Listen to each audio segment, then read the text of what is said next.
उत्तर प्रदेश में राज्य महिला आयोग ने साफ तौर से महिलाओं के लिए महिलाओं का स्टाफ नियुक्त करने की बात कही है। फिर चाहे वो जिम हो, ट्रेनिंग सेंटर हो या बार्बर शॉप हो या अन्य संस्थान हो जहाँ पर महिलाएं काम करती हैं, वहाँ पर महिलाएं ही होनी चाहिए। यहाँ तक शिक्षण संस्थान भी और कोचिंग्स भी। अब ऐसे में क्या ये संभव हो सकता है? हमारे साथ अनिल अग्रवाल जी मौजूद हैं जो एसोसिएशन है स्कूल उसके अध्यक्ष भी हैं और साथ साथ सेंट जोसेफ के सीईओ भी हैं। सर, जिस तरीके से ये फैसला है आप लोग कैसे देखते हैं, चूँकि क्या ये संभावना है, किस तरीके से? देखिए राज्य महिला आयोग ने जो फ़ैसला लिया है उसके लिए मैं ये कह सकता हूँ कि कुछ जगहों पे जैसे बार्बर शॉप्स वगैरह हैं, वहाँ पर यूनिसेक्स सैलून चलते भी हैं। जिम्स में भी ट्रेनर्स की बात करी जाए तो वहाँ पर लेडीज़ और जेंट्स के लिए अलग-अलग हो जाते हैं। लेकिन अगर शिक्षण संस्थान की अगर हम बात करें तो ज़्यादातर स्कूलों में 80% स्टाफ महिलाओं का ही होता है। छोटे बच्चों को क्योंकि पुरुष हैंडल नहीं कर पाते हैं।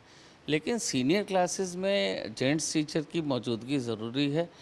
हाँ, और सबसे बड़ी बात है जो स्कूल कोएड है हमारे, जहाँ पर छात्र-छात्राएँ दोनों लोग अध्ययनरत रहते हैं, उस जगह पर ये आदेश लागू होना मुझे इसमें थोड़ी विषमता दिखाई देती है और इस तरह का आदेश देने का औचित्य समझ में नहीं आता है। सुरक्षा की जहाँ तक बात है, तो ये संस्थान के प्रबंधन की ज़िम्मेदारी है कि वहाँ पर पूरी तरह से उनके लिए एक अच्छा माहौल रखा जाए।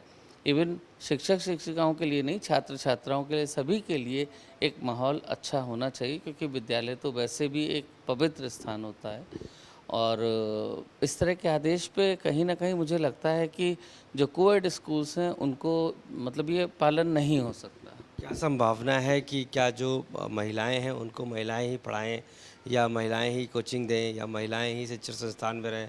तो किसकी संभावना है क्या? देखिए, मुझे ऐसा लगता नहीं है क्योंकि जैसा मैंने कहा मेजॉरिटी ऑफ स्कूल्स में एक रेशियो टीचिंग का जो है, अगर हम निकाल के देखेंगे तो वो 70-30 और सीनियर क्लासेस में ये रिवर्स ऑर्डर में 60-40 होता है। क्योंकि कुछ सब्जेक्ट्स हैं, ऐसा नहीं मैं बोलूँगा महिलाएं फिज़िक्स नहीं पढ़ा सकती, केमिस्ट्री नहीं पढ़ा सकती या फिज़िकल एजुकेशन की चीज़ें नहीं हो सकती, लेकिन बहुत सारे ऐसे टॉपिक्स, बहुत सारे ऐसे सब्जेक्ट्स हैं जिनमें जो एक पुरुष और अगर ऐसा आदेश हो जाएगा तो शिक्षा में तो कोई पुरुष जा ही नहीं पाएगा। जिनका टीचर बनने का सपना है वो कहीं न कहीं टूट जाएगा क्योंकि अब पुरुषों के स्कूल्स की अगर मैं बात करूं यानी कि बॉयज़ एंड गर्ल्स का, क्योंकि ज़्यादातर विद्यालय, यूनिवर्सिटीज़, कॉलेजेस आप देख लीजिए वो कोएड हो चुके हैं। कुछ है जहाँ पर अगर ये सेग्रीगेशन आपको करना ही है तो फिर मेल और फीमेल्स के अगर स्कूल्स में सेपरेट है, हाँ, ये हो सकता है कि फ़ीमेल ही जहाँ पर गर्ल्स ही केवल पढ़ती हैं, वहाँ प्योरली फ़ीमेल्स पढ़ें, वहाँ मेल ना हो तो बात समझ भी आती है। लेकिन 90% ऑफ बल्कि मैं बोलूँगा 95% of the institution pan India, even आप आईआईएम्स ले लीजिए, आईआईटीज़ ले लीजिए, बीएचयू ले लीजिए, जितनी यूनिवर्सिटीज़ हैं, कॉलेजेस हैं, एजुकेशनल इंस्टीट्यूट्स ले लीजिए, they are the mainly the coed one, तो उसमें इस तरह के आदेश का लागू होना दिखता नहीं है। महिला आयोग के इस आयोग को अगर थोपा जाता है तो आप लोग क्या लगता है कुछ एक्सेप्ट कर पाएंगे इसको? नहीं, ये संभव नहीं हो सकता बिल्कुल भी क्योंकि आदेश अगर किया है, तो उन लोगों को हम लोगों से एक वार्ता तो करनी चाहिए कि हमारा आदेश देने के पीछे देखिए कोई भी चीज़ लागू करने के पीछे कोई मकसद होता है।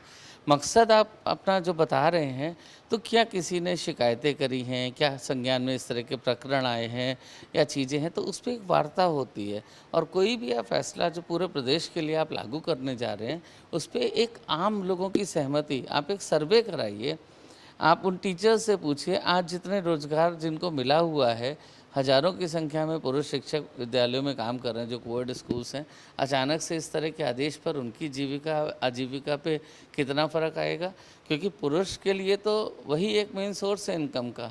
महिलाओं के साथ तो ये कह सकते हैं कि उनके हस्बैंड या उनके फादर कहीं पे काम कर रहे हैं।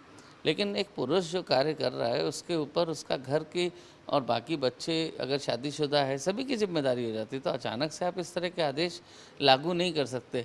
और बड़ी विडंबना टाइप है, सरकारी स्कूलों में शिक्षकों की संख्या देखिए, प्राइवेट में तो संख्या पुरुषों की बहुत कम है। प्राइवेट स्कूल्स में तो ज़्यादातर सीनियर क्लासेस में मेल टीचर्स हैं। तो ये आदेश पहले देखना पड़ेगा कि इसका दूरगामी प्रभाव किस तरह का है। मेरा एक सुझाव है राज्य महिला आयोग को कि आपको कोई भी चीज़ करनी है तो पहले आप एक ड्राई रन करके देखिए और कोई भी आदेश आगे आने वाले समय के लिए लागू करिए। पिछली जो व्यवस्था चल रही है उसमें ये अचानक से परिवर्तन नहीं किया जा सकता। तो अनिल अग्रवाल जी साफ तौर से टीचर एसोसिएशन के अध्यक्ष भी हैं, खुद संचालक हैं स्कूल्स और कॉलेजेस के और कहीं ना कहीं कोचिंग्स के। मानना है कि जिस तरीके से महिला आयोग ने जो आदेश दिया है उस आदेश का प्रभाव कहीं ना कहीं सफल नहीं हो सकता है, क्योंकि ये संभावना कम है कि एक ही स्कूल में टीचर्स जो हैं वो महिलाएं ही सिर्फ रहें या पुरुष ना रहें। और ऐसे में इस आदेश को कहीं ना कहीं फिर से फ़िल्टर करना होगा और उसके बाद कहीं इसको आगे इम्प्लीमेंट किया जा सकता है।